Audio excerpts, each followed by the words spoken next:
Olá pessoal, eu sou a professora Thalita, professora de língua portuguesa. E hoje então nós vamos dar continuidade, gente, ao estudo do arcadismo. Lembrando então que anteriormente a gente viu que o arcadismo ele é basicamente um movimento que o quê? Se opõe ao barroco. Ele se opõe, gente, indo então em busca das artes clássicas, que são a arte greco-romana. Greco, referência à Grécia, e romana, então, referência a Roma. Onde eles buscam, então, essa simplicidade, eles buscam o retorno à natureza, o retorno às artes clássicas. Justamente, gente, para ser o oposto, então, ao que nós tínhamos no barroco, que era algo exagerado, extremamente ornamentado. Então, aqui a gente busca a simplicidade. Falando nisso, gente, nós vamos, então, falar do primeiro autor Arcade que nós vemos, então, aqui, que é o Boccaccio. Gente, o Boccaccio ele não é brasileiro, tá? Ele é um autor português, do arcadismo português. O nome dele, então, gente, é Manuel Maria do Boccaccio. Ele nasceu no ano de 1765, em Setúbal, Portugal.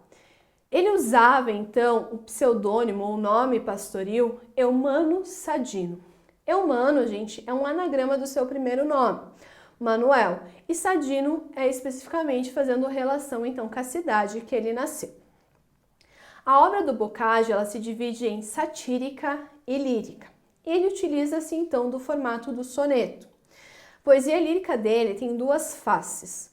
Uma segue as convenções árcades e a outra que não é totalmente árcade, mas ainda não pode ser classificada como romântica.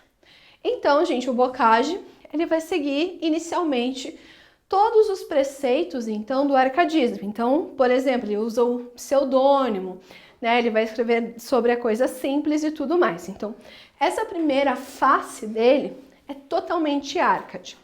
A segunda, gente, ele não é arcade, mas ele também não é romântico.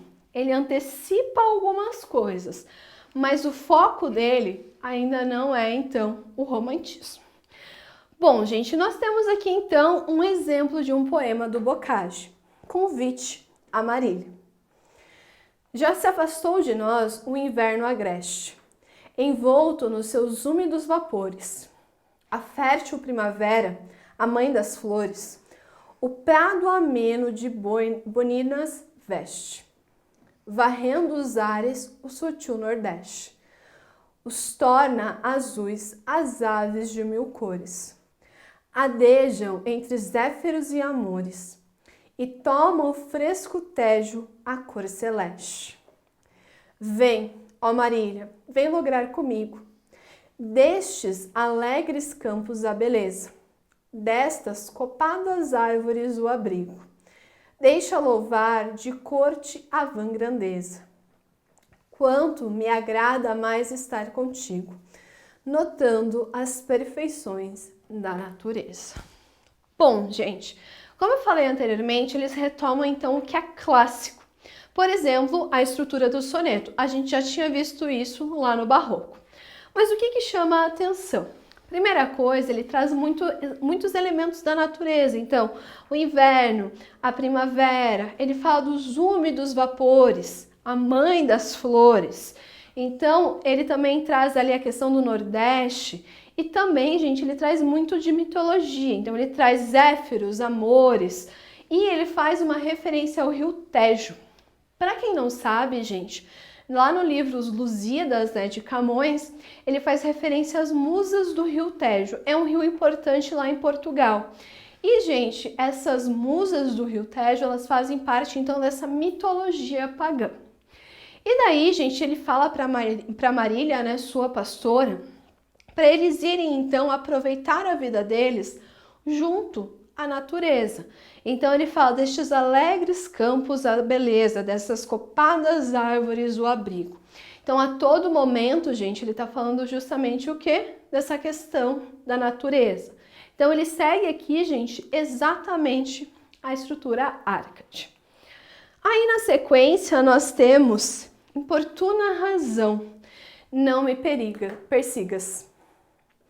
Importuna razão, não me persigas. Cesse a ríspida voz que em vão murmura. Se a lei do amor, se a força da ternura, nem domas, nem contrastas, nem mitigas. Se acusas os mortais e os não abrigas, se conhecendo o mal não dás a cura. Deixe-me apreciar minha loucura. Importuna razão, não me persigas. É teu fim, seu projeto encher de pejo, esta alma frágil vítima daquela, que injusta e vária noutros laços vejo. Queres que fuja de Marília bela, que a maldiga e desdém, o meu desejo é carpir, delirar, morrer por ela. Aqui a gente já percebe, gente, que ele antecipa algumas características do romantismo. Ou seja, o primeiro poema, ele segue estritamente a estrutura Árcade. Aqui, gente, ele está muito sentimental, então o sentimentalismo é uma característica do romantismo, então o movimento que vem depois, então, desse arcadismo. E aqui também, gente, nós podemos perceber que ele fala, então, que essa amada dele o despreza. Então, a gente já percebe um aspecto aqui bastante diferente, então, do Bocage. Primeiramente, totalmente Árcade, e depois já adiantando características que depois a gente vai ver, então, lá no romantismo. Aqui no Brasil, gente, nós temos, então, que no ano de 1769 ocorreu a fundação da Arcádia Ultramarina. Quem fez, né, essa fundação foi o poeta Cláudio Manuel da Costa. E também nesse mesmo ano ele lançou uma obra chamada Obras. E Cláudio Manuel da Costa, gente, ele vai representar então a transição do barroco para o arcadismo. Gente, lá em Portugal, então, é diferente a marcação do início então do arcadismo.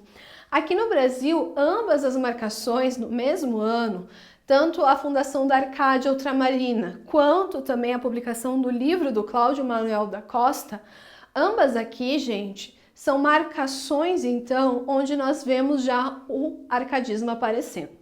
Lembrando, gente, o Cláudio Manuel da Costa, assim como o Bocage, ele tem ainda resquícios do barroco, mas ele também já tem, né, bem fortemente, características do arcadismo.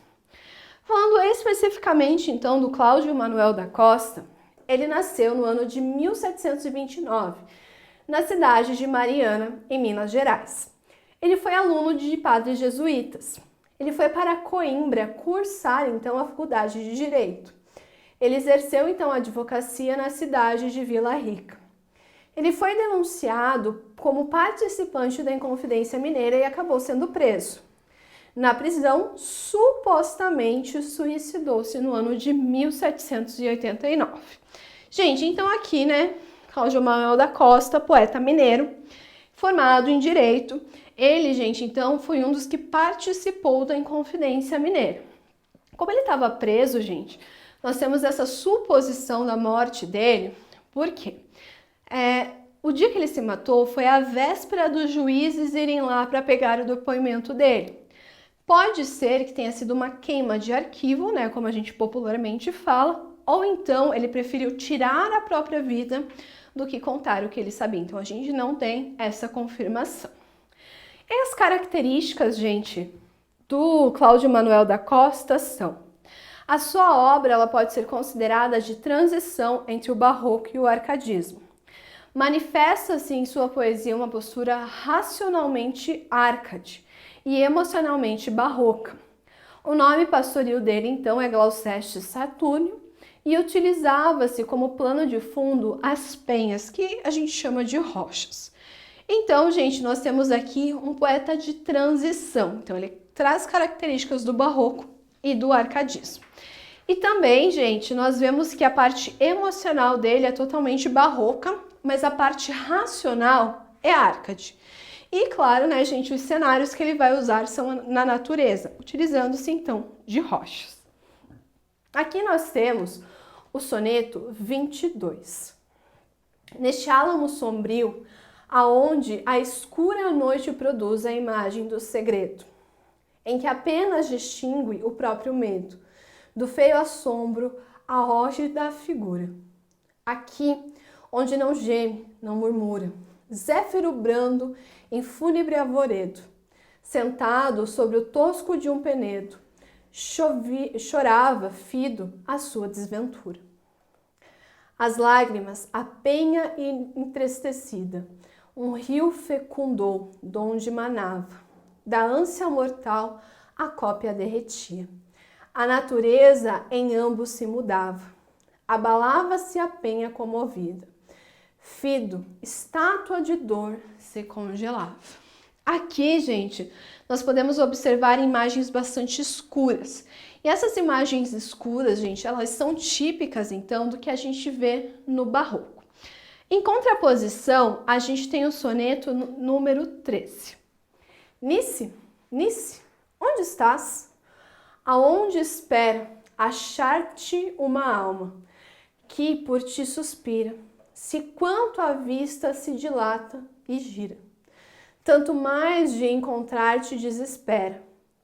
Ah, se não ao menos teu nome ouvir pudera. Entre esta aura suave que respira, Nice, cuido que diz, mas é mentira.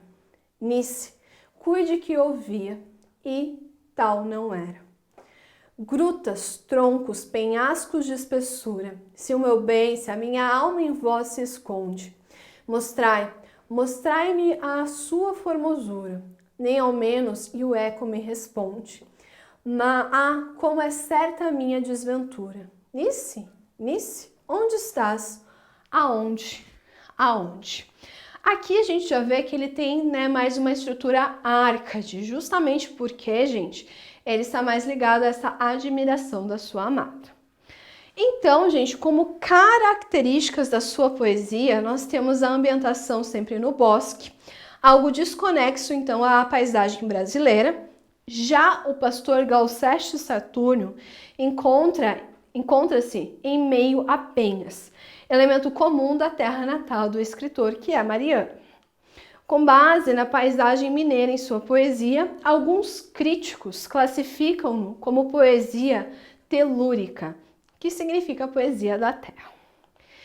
E por último, gente, nós temos o Tomás Antônio Gonzaga, que nasceu na cidade do Porto, em Portugal, no ano de 1744.